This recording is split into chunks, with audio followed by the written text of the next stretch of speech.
बदल रहा है। बीता वक्त कुछ और था, आज का वक्त कुछ और है। हम लोगों ने पैराट्रूपिंग की है, माउंटेनियरिंग की है, हम लोग शूटिंग करते हैं।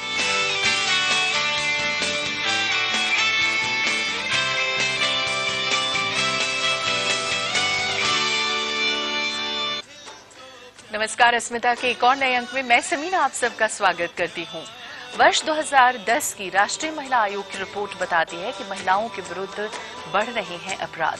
एक और रिपोर्ट के मुताबिक लगभग 6,703 यूपी में, 2,188 दिल्ली में, 1,357 राजस्थान में मामले दर्ज हुए और राज्यों की हालत भी इसी के आसपास है।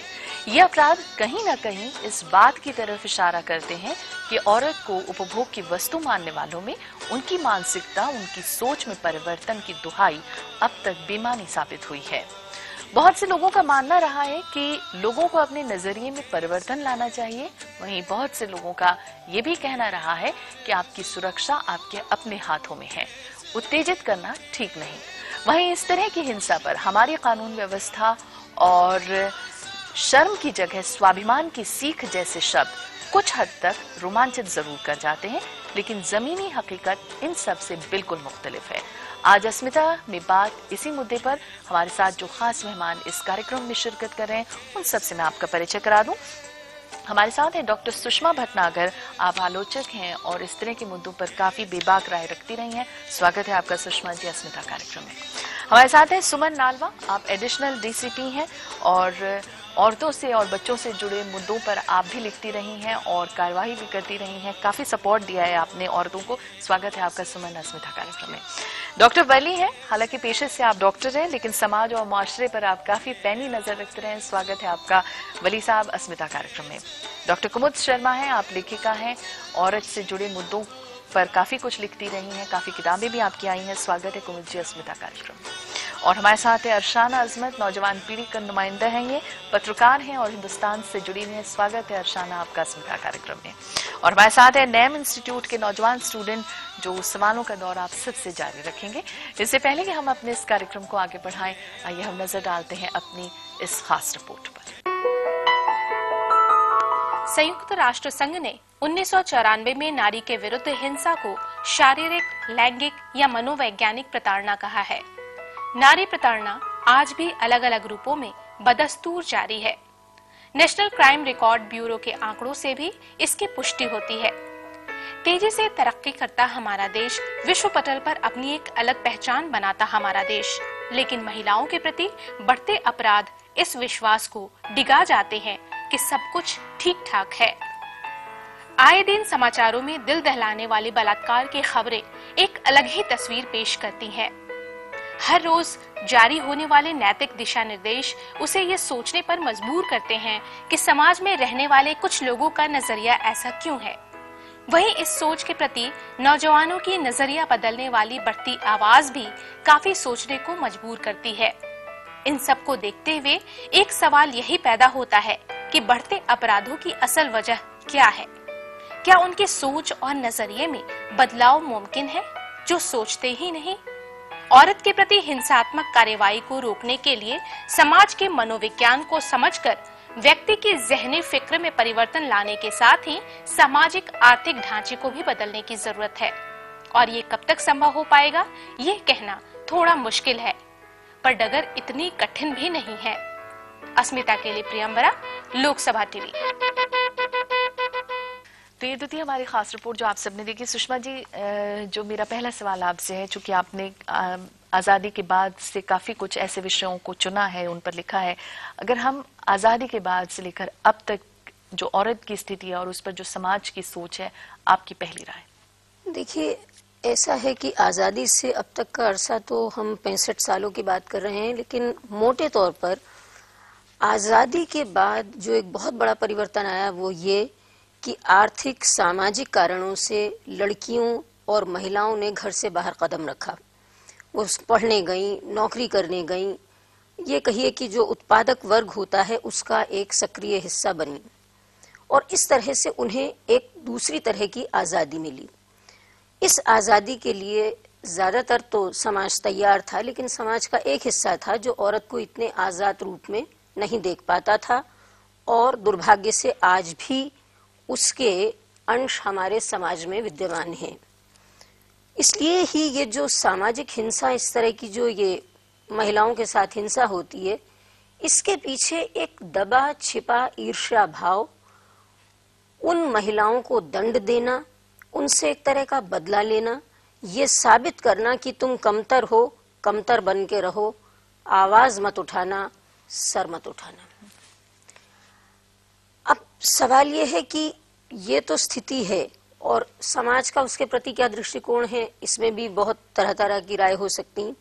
लेकिन जो सबसे बड़ी चीज इसमें दिखाई देती है वो ये है कि इसका हम इलाज क्या करें, और उसका इलाज बताएंगी हमारे साथ पुलिस की अफसर साहिबा बैठी हैं और सामाजिक चिंतक बैठे हुए हैं। लेकिन मुझे लगता है कि कानून काफी हैं, उनमें जरा से बदलाव की शायद जरूरत है। सबसे ज्यादा जरूरत इस बात की है कि जो कानून है उनका ठीक से पालन हो, और अगर ठीक से पालन नहीं हो रहा तो उसके लिए सजा मिले, और सजा वक्त पे मिले, और ऐसी सजा मिले जिससे इबरत हो, जिससे दूसरे लोग देख के डरें कि अगर हमने ऐसा किया तो हमारे साथ ऐसा ही होगा। कड़ी सजा की आप हिमायत करती हैं? सुमन हमारे साथ। सुमन, अक्सर जब ऐसी वारदातें होती हैं तो उसमें जो गवाह और सबूत ये काफी एक अहम रोल निभाते हैं, और तब जाके शायद एक सजा डिसाइड हो पाती है। क्या कई बार देखा गया कि गवाह और सबूतों के अभाव में जो इसने ये काम किया था वो बच निकला?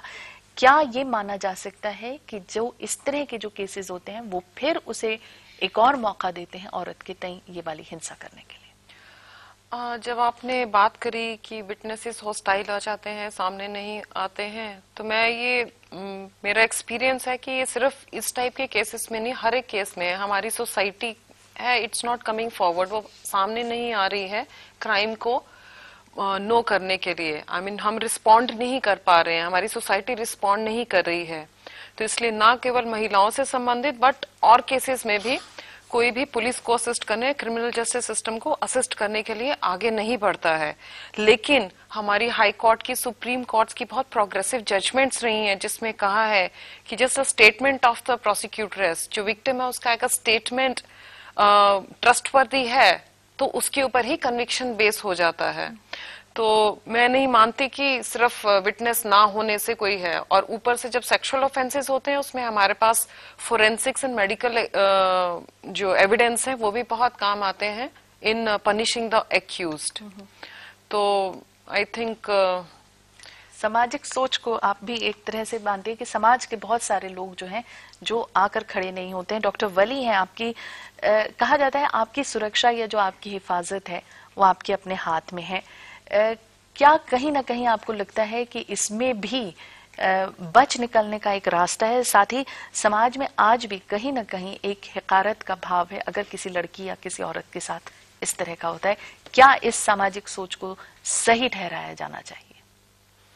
हाँ, ये मसला जो आपने इस प्रोग्राम में, मुबारकबाद देता हूँ मैं आपको, जो उठाया है आपने इस प्रोग्राम के जरिए से, बड़ा एक कॉम्प्लिकेटेड मसला है। और ये मैं इसको और अच्छी तरह से, आपने जो सवाल बनाया इसको इस तरह से कहना चाहूँगा कि समाज के हर वर्ग का, गरीब अमीर, गांव वाला, शहर वाला, पढ़ा लिखा, इलिटरेट, सबसे मुताल्लिक है मसला। और हर एक तबके में, हर एक वर्ग में, हर एक जगह, हर एक घर में मैं कहूँगा ये मसला इफ़ेक्टिव है। और ये सोच हमारी जो क्लासिकल चली आ रही है, बहुत पुराने किस्से भी जो हमारे हैं उनमें भी औरतों के साथ ज्यादतियाँ हुई हैं।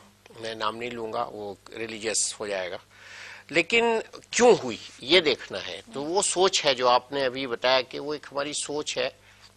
और शायद कहीं ना कहीं हमने औरत को हकीर समझा, या लड़की को छोटा समझा, या बालिका को हमने कम वैल्यू का समझा। तो जब से ये वजूद में आती है तब से ही कुछ गड़बड़ शुरू हो जाती है। मैं अभी 2-3 फंक्शंस में गया, ब्लू वाले फंक्शंस में, बेबी हुआ जिनके यहाँ, तो बड़े देखे साहब, बड़े खुश हैं वो लोग। लेकिन पता नहीं क्यों वो लड़की वाला जब फंक्शन वैसा कोई नहीं करता है जो खुशी का इजहार जिसमें हो। तो ये देखिए ना, गड़बड़ है, समाज में गड़बड़ है और ये बहुत ऑब्वियस गड़बड़ है। अच्छा, मेरा तजर्बा ये है कि लड़की जब से माँ के पेट में होती है तब से माँ को आराम पहुंचाने के साथ साथ बहुत आराम से उसकी डिलीवरी होती है। माँ की प्रेगनेंसी बड़ी स्मूथ होती है लड़की के प्रेगनेंसी में, फिर वो लड़की जब बढ़ती है घर में बड़ी खुशी लाती है। और मैं ये नहीं कहता लड़का खुशी नहीं लाता, लेकिन बड़ा अच्छा रहता है वो माहौल। और अभी मेरे एक बहुत ही करीबी 2 लोग हैं, एक के तीसरी लड़की हुई और एक के चौथी लड़की हुई, तो मैंने उनको यही समझाया कि भाई ये बहुत अच्छे इंडेक्स हैं आपकी तरक्की के लिए, तो इसमें कोई घबराने की बात नहीं है। अब देखिए आपने जो बच्चे और बच्चियां बुलाई हैं इसमें 8 लड़कियां हैं और मेरे ख्याल से 12 ज्यादा लड़के हैं, तो कम है, रेशो गड़बड़ है। तो इसी तरह हमारे सोसाइटी में भी रेशो ये गड़बड़ होता जा रहा है और कुछ स्टेट्स जो कि अब हम लोग पढ़ रहे हैं तो वो हो रहा है। तो ये जो हमारी सोच है इसको हमको बदलना पड़ेगा, इसमें हमें बराबरी लाना पड़ेगी एटलीस्ट। और सोच में बराबरी की आप बात करते हैं। कुमुद जी, आधी दुनिया के सच को अगर हम यहाँ रखना चाहें, बढ़ती महिला हिंसा और सामाजिक सोच को कैसे आंकना चाहेंगे? समीना, बहुत ही विडंबनापूर्ण स्थिति है कि एक तरफ हम आज 21वीं सदी में हैं जिसको हम पोस्ट मॉडर्निस्ट युग कहते हैं, जो कि ग्लोबलाइजेशन का युग है, हाई टेक्नोलॉजी का युग है, पूरी तरह से बदल गया और हम कहते हैं युगांतकारी बदलाव है। लेकिन दूसरी तरफ अगर हम स्त्री के प्रति समाज का नजरिया देखें तो वो पुराने कुस्से खूंटे से बंधा हुआ है, उसमें कोई बदलाव हमें नजर नहीं आता। कहीं ना कहीं मुझे लगता है हमारी बेसिक सोच जो स्त्री को लेकर के खामी वहां पर है, क्योंकि हमने स्त्री और पुरुष के बराबरी के रिश्ते का निर्वाह करना अभी तक सीखा ही नहीं है। सारी फसाद की जो जड़ है वो कहीं ना कहीं हमारी जो सोच है वो जेंडर डिस्क्रिमिनेशन जो है वहां पर है, क्योंकि हमारी पूरी समाज की जो संरचना है वो एक पितृसत्तात्मक समाज है, पुरुष प्रधान समाज है, और हमने स्त्री को एक खास फ्रेम में गढ़ा है और पुरुषों ने उस तरह का समाज बनाया है पितृसत्ता ने, ताकि हम स्त्रियों का पूरी तरह से शोषण कर सकें। तमाम सारे जुमले, तमाम सारी कहावतें सब स्त्री के विरुद्ध जाते हैं। कबीर ने कभी कहा था, नारी की झाई पड़त अंधा होत भुजंग, माया महा ठगनी हम जानी। तो वो जो भोग की चीज है वो आज भी है, आज भी ग्लोबलाइजेशन के युग में दूसरी तरह से हमने उसको भोग के उपकरण में तब्दील कर दिया। जब स्त्री को आप भोग का उपकरण समझ रहे हैं तो बेसिक खामी आपकी वहां पर है। मैरिन ड्राइव पर अगर मुंबई में किसी स्त्री का बलात्कार होता है, एक छात्रा की खबर मैंने पढ़ी थी, तो जो अखबार की रिपोर्ट लिखने वाला है वो ये लिखता है कि छात्रा की जो पोशाक थी वो भड़काऊ थी, और उसने उस दिनों को याद किया अखबार वाले ने कि जब जो है लड़कियां जो है मैरिन ड्राइव पर निकलने से कतराती थी। ये कौन सी सोच है हमारी? यानी हम एक लड़की के साथ बलात्कार हुआ है और आप उसका इस तरह से उत्सव मना रहे हैं, बजाय इसके कि आप उसके साथ खड़े होते। तो कभी आप स्त्री की खुद स्त्री को ही के विरोध में खड़े हो जाते हैं, कभी परंपरा के उल्लंघन के नाम पे आप उसकी खबर लेते हैं, कभी शील अश्लील का प्रश्न उलझा करके उसकी खबर लेते हैं, कभी संस्कृति के नाम पे औरत को ही आप कटघरे में खड़ा कर देते हैं। ये सोच बहुत गलत है। बहुत बड़ी बात आपने कह दी है। अरसाना हमारे साथ एक पत्रकार हैं और आपका जो काम है वो दिन और रात दोनों का होता है, कभी भी रात बरात आपको आना पड़ता है या जाना पड़ता है। वहां पर आपका जो कार्य क्षेत्र है, बाहर निकलना या आना या ऑफिस पहुंचना, और उस पर इस तरह की जब हिंसा की खबरें आप सुनती हैं, क्या कहीं दिल हारता है? सामाजिक सोच आपको कैसी नजर आती है? मुझे लगता है कि पूरा जो समाज है उसे सबसे पहले औरत को बॉडी समझना बंद करना होगा कि वो एक बॉडी है, उसने ऐसा कपड़ा पहन लिया तो कुछ गलत हो गया, वो देर रात घर से बाहर निकल जाएगी तो उसके साथ कुछ हो सकता है, उसे किसी ने छू लिया तो बहुत गड़बड़ बात हो गई, और अगर कहीं रेप हो गया तो मतलब एकदम जिंदगी ही नरक हो गई। इन चीजों से बाहर निकलना होगा। जैसे बहुत सारी क्राइम की इंसिडेंट होती हैं, इनको भी हमें वैसे ही लेना होगा। हादसे किसी भी तरह और किसी के भी साथ किसी भी वक्त हो सकते हैं, उनको सर पे नहीं चढ़ाना होगा और उनसे घबराना नहीं होगा। अगर रात में आपका काम है तो आपको एकदम घर से निकलना चाहिए, आपको एकदम जाना चाहिए, क्योंकि दिल्ली को अगर हम देखें केवल, तो यहाँ छेड़छाड़ की जितनी घटनाएं दिन में होती हैं, तो क्या दिन में भी चलना बंद कर दें? या अगर आप यूपी के गांवों में जाकर देखिए तो वहां दलित महिलाओं के साथ बलात्कार होता है, जो शायद ही घर से कभी निकलती हों, जो हमेशा सर पे पल्ला रखती हैं। तो आप साड़ी को भी क्या शालीन कहेंगे? नहीं कह सकते ना। तो मुझे लगता है ये सारी की सारी चीजें सिर्फ बना दी जाती हैं, ऐसा होगा वैसा होगा। अगर आज की तारीख में रात को लड़कियां आराम से घूमने लगे दिल्ली में, तो मुझे लगता है काफी क्राइम कम हो जाएगा, क्योंकि हम यूज्ड टू नहीं है उन्हें देखने के। वैसे शुरुआत में जब हमें आज़ादी मिली थी तब हम लड़कियों को घर से बाहर देखने के आदी नहीं थे, धीरे धीरे हम हो गए। आज अगर लड़कियां देर रात अकेले घूमेंगी, घूमने से मेरा मतलब है आएंगी जाएंगी, जैसे लड़के आते जाते हैं। अगर लड़के इंडिया गेट पे रात के 2 बजे चाय पीने जा सकते हैं ग्रुप में, तो लड़कियां क्यों नहीं जा सकती? आपको भी कहीं ना कहीं लगता है कि जो जिस तेजी से सामाजिक सोच को बदलना चाहिए था वो नहीं बदल पाई है। अपराधों पर सीख की जिम्मेदारी हमेशा महिला पर ही रही है। वहीं इस तरह की वारदातों के बाद समाज का रवैया हम सबके सामने है। फास्ट ट्रैक कोर्ट के बाद भी एक लंबी प्रक्रिया, उसके बाद उसमें भी सवालात का एक ऐसा जाल जिसमें उलझने के अलावा और कोई दूसरा रास्ता नहीं है।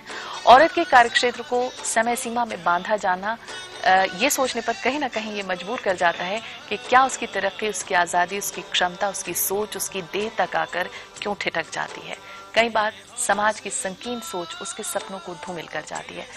बातचीत का सिलसिला जारी रहेगा। हाजिर होते हैं हम एक छोटे से ब्रेक के बाद। आप रहिएगा